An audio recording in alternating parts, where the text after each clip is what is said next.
Assalamualaikum warahmatullahi wabarakatuh. Jumpa lagi dengan kelas seni budaya.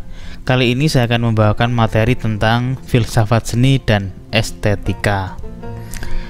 Apa yang dimaksud dengan filsafat seni? Saat kita mengerjakan sesuatu dengan serius, pada suatu saat pasti akan terbentur dengan pertanyaan mendasar tentang pekerjaan yang kita lakukan. Sebetulnya, apa yang sedang kita kerjakan? Apa makna bagi kita? Apa arti pekerjaan kita bagi masyarakat? Dan apakah hal yang kita lakukan memberi benefit pada masyarakat? Pertanyaan-pertanyaan itu yang pasti seringkali menghantui para seniman atau para kreator. Begitu juga dengan seniman atau publik seni. Pada suatu titik dia akan bertanya apa yang dimaksud dengan seni itu. Pada kondisi inilah biasanya insting berfilsafat akan tumbuh. Bisa jadi pada suatu titik seorang seniman akan lumpuh dalam berkarya karena merasa pekerjaan yang dilakukannya tidak memiliki arti lagi. Dengan mengetahui betul apa yang dia kerjakan, ia akan lebih yakin dengan pekerjaannya. Hasil kerjanya pun akan lebih maksimal dan menggambarkan apa yang diyakininya sebagai seni itu. Kita menginjak ke bagian filsafat seni. Filsafat seni adalah kajian masalah umum dan mendasar tentang pertanyaan apa itu seni. Dengan berfilsafat, kita terus mempertanyakan tentang pengertian seni melalui metode-metode ilmiah dan juga metode-metode yang lainnya. Karena itu, pemahaman terhadap dasar-dasar filsafat juga sangat penting agar dapat menyelami filsafat seni. Filsafat adalah bidang ilmu yang harus dibarengi dengan pemahaman penuh pada dasar-dasar logika dan rasio yang digunakan untuk mempertanyakan dan mempersoalkan hakikat dasar dari suatu bidang. Di sini hanya akan dibahas mengenai pengetahuan umum dan mendasar perihal filsafat seni tersebut. Kita tidak akan ada pertanyaan kontroversial ataupun pengolahan ide-ide yang radikal. Filsafat seperti pedang bermata dua. Tanpa mengerti cara menggunakannya, kita dapat melukai jendela pemikiran kita sendiri, atau yang lebih buruk, kita akan mendapatkan kita tidak akan mendapatkan apa-apa. Kita menginjak ke bagian manfaat filsafat seni. Kebanyakan orang hanya terbawa oleh arus dan menerima pendapat pengertian seni seperti yang telah mereka dengar dan alami sehari-hari. Cara berpikir analog atau mekanis seperti itu akan mengakibatkan karya seni menjadi seragam dalam suatu zaman. Dengan demikian, kita tidak akan mampu mengadakan perkembangan terhadap dunia seni.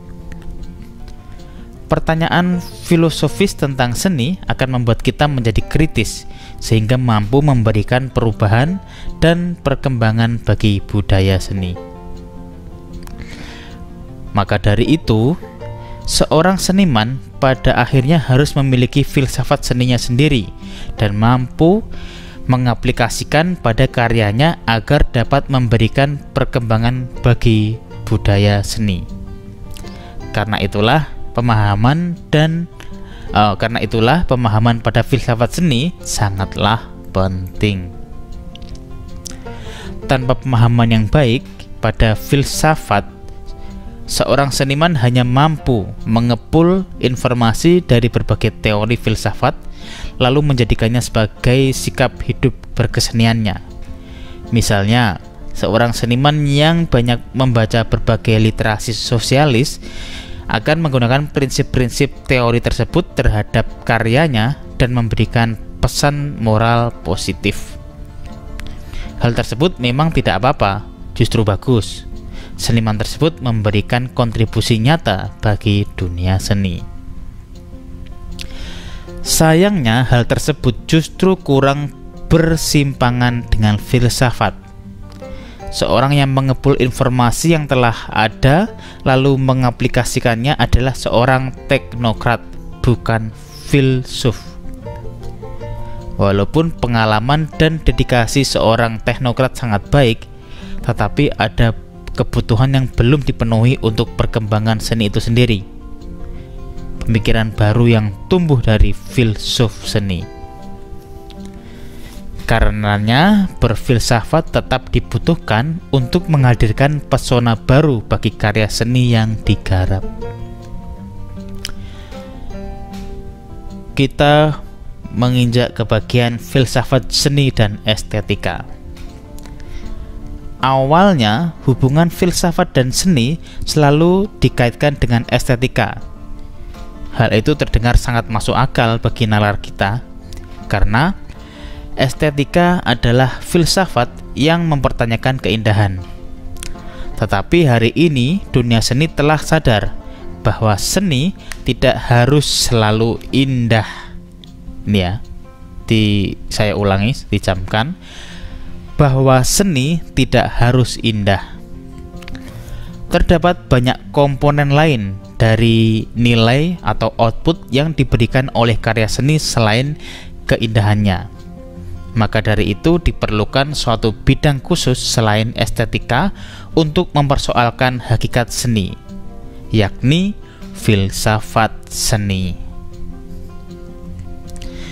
Estetika mempersoalkan hakikat keindahan alam dan karya seni, sementara filsafat seni mempersoalkan hanya karya seni atau definisi seni itu sendiri. Jadi, boleh dikatakan perbedaan yang paling signifikan dari estetika dan filsafat seni adalah objek materialnya. Beberapa perbedaan lainnya dibahas pada tabel di bawah ini.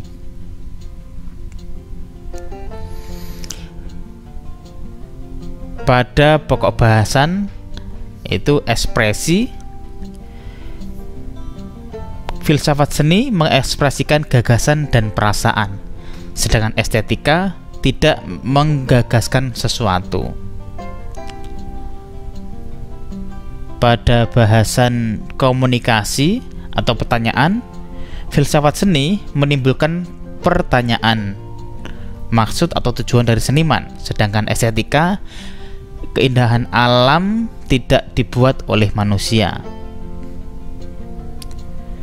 Pada bahasan aktivitas, seni dapat meniru alam. Pada estetika, alam tidak dapat meniru seni. Pada kegunaan, dapat memiliki manfaat praktis dan keindahan, misalnya perkakas, belati, gelas, dan lain-lain. Sedangkan estetika tidak perlu manfaat praktis untuk menjadi indah. Pokok bahasan filsafat seni. Dalam studi filosofis, persoalan selalu muncul dari pertanyaan. Pertanyaan filosofis dari dulu sampai sekarang masih tetap sama, yaitu sederhananya, apakah seni itu? Pertanyaan yang selalu sama dan sederhana itu nyatanya memunculkan banyak pendapat yang berbeda-beda dan tidak pernah usai dari masa ke masa. Dalam pertanyaan filosofis, kita tidak akan hanya mempertanyakan dari satu sudut pandang bagian saja. Seperti dalam seni rupa, kita tidak akan hanya mempersoalkan karya seni atau produk seni itu sendiri, tetapi juga aktivitasnya, keterlibatan pihak luar dalam proses hingga ke medan yang dilaluinya. Menurut Jacob Soemarjo, pada bukunya yang terbit tahun 2000 di halaman 29, terdapat 6 bahasan pokok dalam filsafat seni, yaitu benda seni, penciptaan seni, publik seni, konteks seni, Nilai-nilai seni dan pengalaman seni. Pertama, kita membahas tentang benda seni. Pokok persoalan seni tentunya diawali oleh wujud konkret yang terindra dan teralami oleh manusia. Tanpa lahirnya benda seni, tidak akan muncul persoalan-persoalan seni yang disebutkan tadi. Dalam pokok bahasan benda seni dibahas material seni dan atau medium seni.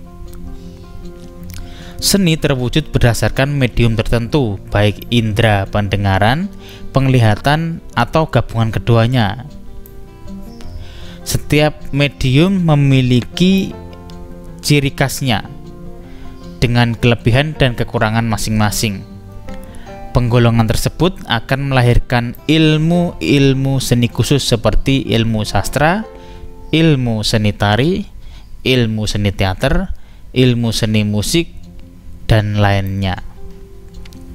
Dalam persoalan benda seni biasanya akan dipermasalahkan apakah suatu karya seni merupakan peniruan kenyataan yang disebut mimesis atau seni merupakan ekspresi jiwa manusia.